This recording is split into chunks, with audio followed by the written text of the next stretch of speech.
Daniel Carter was the kind of man everyone admired from a distance. He was tall, confident, sharply dressed, and ran one of the most successful companies in the city. His name often appeared in business magazines, and the media called him the untouchable billionaire. But behind the polished image, Daniel's life was far from perfect. His wife, Claire, had passed away years ago, leaving him to raise their daughter, Lily, alone. He threw himself into work to fill the void, but no matter how many late nights he spent at the office, the loneliness always found him. That evening, as he sat in his glass-walled office overlooking the glittering skyline, an email reminder popped up. Annual company gala, bring a +1. Daniel sighed heavily. The gala was the event of the year, where CEOs flaunted their spouses, where investors brought their elegant partners. Every year, Daniel showed up alone, and though no one dared to say it out loud, he could feel the whispers. Poor man, still alone after all these years. This time, he wanted to look complete, not vulnerable, not pitiful. He picked up his phone and, almost against his better judgment, called an agency. With money, anything could be arranged, even companionship. Within minutes, he had booked a beautiful woman to attend the gala as his girlfriend.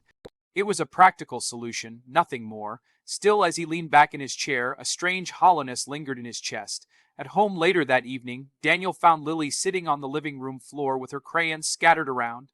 She was 7 years old, with curly brown hair and the same sparkling eyes her mother once had. She was the only light that had kept Daniel moving forward through the darkest days of his life. "Daddy, you're home," Lily beamed, running to hug him.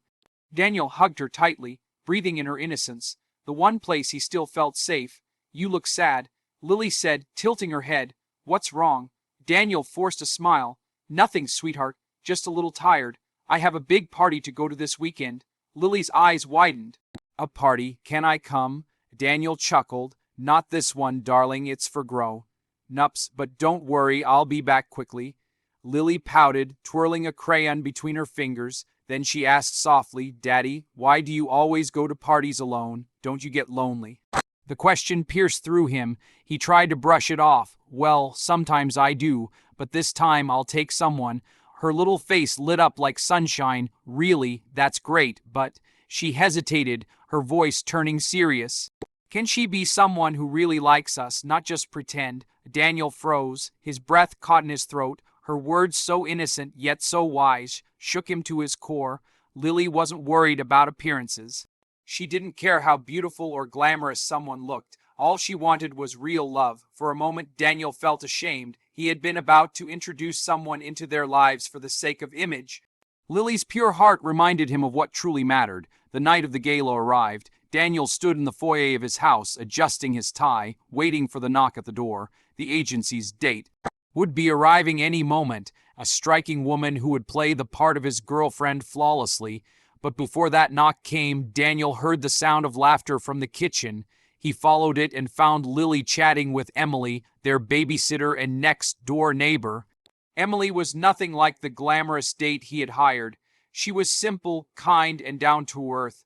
She had been helping Daniel with Lily ever since Claire's passing, always patient, always gentle. Lily adored her. "Emily, look," Lily giggled, holding up a drawing. "It's you, Daddy, and me at a party. Doesn't it look nice?" Emily smiled warmly, brushing a strand of hair behind her ear. "It's beautiful, Lily." Then Lily looked up at her father and said the words that changed everything. "Daddy, why don't we take Emily to the party? She really cares about us." Daniel's heart stopped. He glanced at Emily, who looked startled by the suggestion. For a second, he wanted to explain that he had already made other plans, but when he looked into Lily's hopeful eyes, he couldn't bring himself to say it. He pulled out his phone and, with a decisive breath, canceled the agency booking. Then he turned to Emily. "I know this is sudden, but would you come with us tonight?" Emily blinked. "Me to the gala?" "Yes," Daniel said softly, "not as an act, just as you." Emily hesitated, but the sincerity in his voice and Lily's excitement melted her doubts.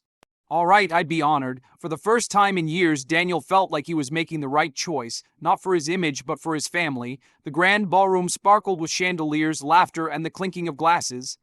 Powerful men and women mingled, dressed in gowns and tuxedos worth fortunes. When Daniel entered with Emily and Lily by his side, all eyes turned. Whispers began, but this time they weren't whispers of pity. People noticed something different. Emily wasn't the most glamorous woman in the room, but she radiated warmth. She knelt to Lily's height when speaking to her, held her hand with care, and smiled genuinely at everyone she met. Unlike the polished, rehearsed conversations of the gala, Emily's laughter was real. Daniel watched from a distance, his chest tightening. For the first time, he didn't feel like an outsider. With Emily and Lily, he felt like a man who truly belonged. Investors approached him, curious about the woman at his side. Colleagues noticed the sparkle in his eyes when he looked at Emily. Even his competitors seemed disarmed by the authenticity of their little trio. As the night went on, Daniel realized something profound. It wasn't wealth or power that impressed people. It was authenticity, it was love, and tonight he had both. Later that night, after the gala ended, Daniel carried Lily upstairs. She was half asleep, her head resting on his shoulder. He tucked her into bed gently, brushing her hair back as she murmured, "Daddy, Emily feels like family." Daniel froze, his throat tightening. He kissed Lily's forehead. "You're right, sweetheart, she does." Downstairs, Emily was about to leave when Daniel stopped her. He looked at her, really looked, and saw not just a kind neighbor, but someone who had quietly stood by his side all these years. "Emily," he said softly, "thank you tonight. You didn't just help me at a party, you reminded me what matters." Emily smiled, her eyes glistening. "It wasn't me, Daniel, it was Lily. Children see what we adults forget." Daniel nodded, his heart swelling with gratitude. He realized then that Lily's simple wish had opened a door to something he had long closed off: hope, love, and the possibility of a family again. As Emily left that night, Daniel felt something he hadn't felt in years: peace. Not the empty peace of success, but the full peace of knowing he was no longer alone. From that day on, Daniel no longer thought of appearances or what the world expected.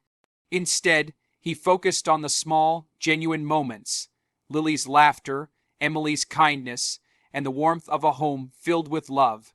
He realized that life's greatest treasures aren't found in wealth, but in the hearts of those who truly care for us. And all it took was the pure wisdom of a child to remind him